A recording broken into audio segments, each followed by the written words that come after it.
Hey kiddos, guess what time it is? It's story time with Pop-Pop. Yes, sirree, Bob. And look what we got today. Oscar Mouse finds a home. Sounds interesting, doesn't it? Let's open it up and see where we can find the first page here. Here we go. Let me get it so you can see all of the page. All right. There we go. All right, you ready to go? Yeah, look at those mice. Here we go. Oscar Mouse lived in the attic with lots of little brothers and sisters. Oscar was old enough to go hunting in the house at night by himself. Tell us about it, Oscar. Come on, tell us about the house, squeaked his little brothers and sisters as they jumped up and down on him. All Oscar wanted to do was sleep. Quit it, he moaned as they climbed over his bed. And get your paws out of my ear. But they never listened to him. Look at all those mice. Sometimes they made so much noise that the house cat came up to see what was going on. There's the house cat looking through a hole. They were quiet then, but it only lasted until the cat was gone. It's no use, said Oscar. I can't sleep. I've got to find a house of my own.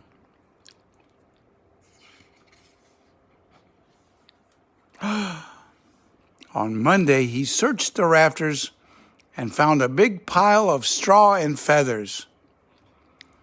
Home, sweet home, said Oscar, curling up. And soon he was fast asleep. See him down there? Who are you? Hooted a loud voice.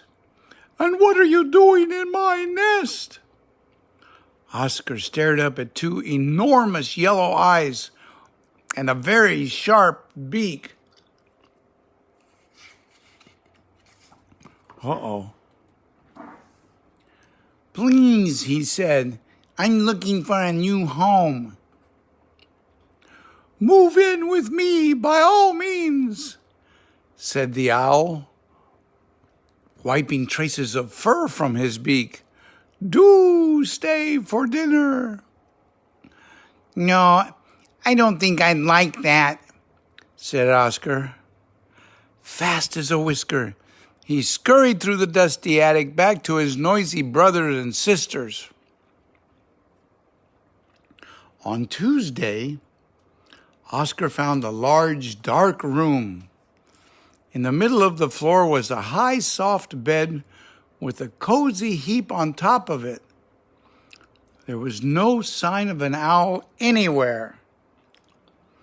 Home, sweet home, said Oscar, curling up. And soon he was fast asleep. Uh-oh.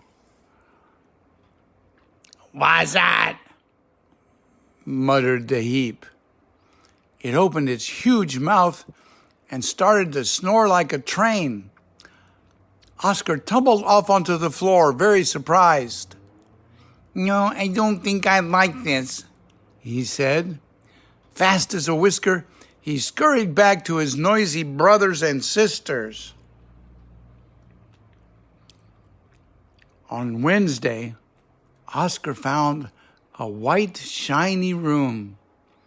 There were no owls and no great snoring heaps.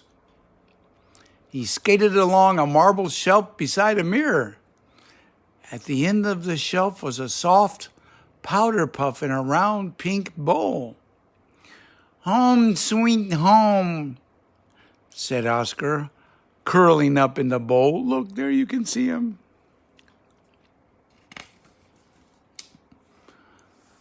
But underneath the fluffy puff, there was thick white powder that made him sneeze.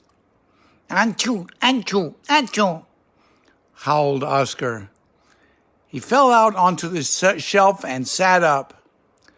Staring back at him from the mirror was a ghostly white mouse. Look, he's got that stuff all over him. "Help!" squeaked Oscar. "I don't think I like this." Fast as a whisker, he scurried back to his noisy brothers and sisters. On Thursday, Oscar made one more try. He tiptoed downstairs. There were no owls, no great snoring heaps, no white mice. Hoo-hoo.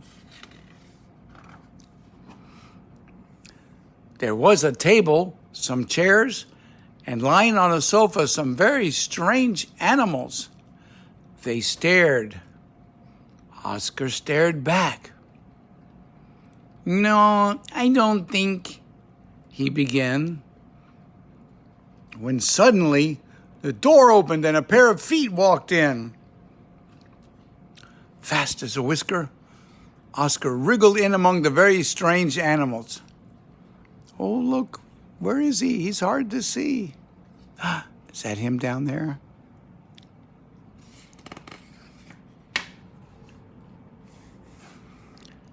"Excuse me," he said. "Sorry about standing on your head." Then he sat very still and stared straight ahead, just like the other animals. Look, there he is.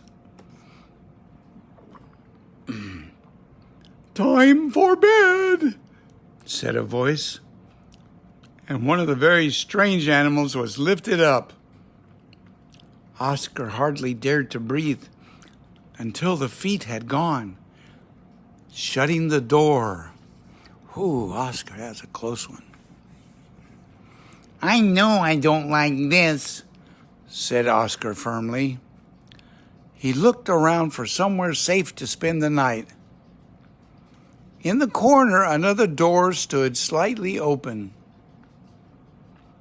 "Excuse me," he said, climbing down. "Oh, I'm very sorry." He stood on a round, furry tummy. "Squeak," said the very strange animal. "How strange," muttered Oscar. He slipped, quick as a whisker, through the open door into a very dark cupboard. Oop, there he is going in. "It smells right," said Oscar, feeling around with his whiskers. "It sounds right." He listened carefully. There were no owls, no great snoring heaps, no white mice, no cats, no feet, and no very strange animals. In the corner stood a large empty can labeled sugar. It looked like it had been there for a very long time, although there were still some tiny grains of sugar in the bottom. "Yes, I think I like this," said Oscar, climbing over the can and licking his whiskers. He chewed up some paper to make a comfortable bed.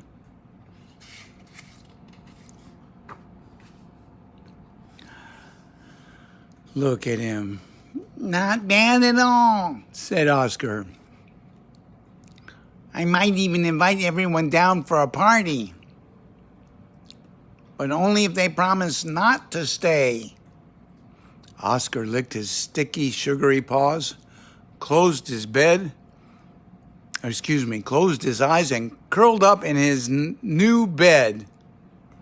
"Home sweet home," he yawned and fell asleep.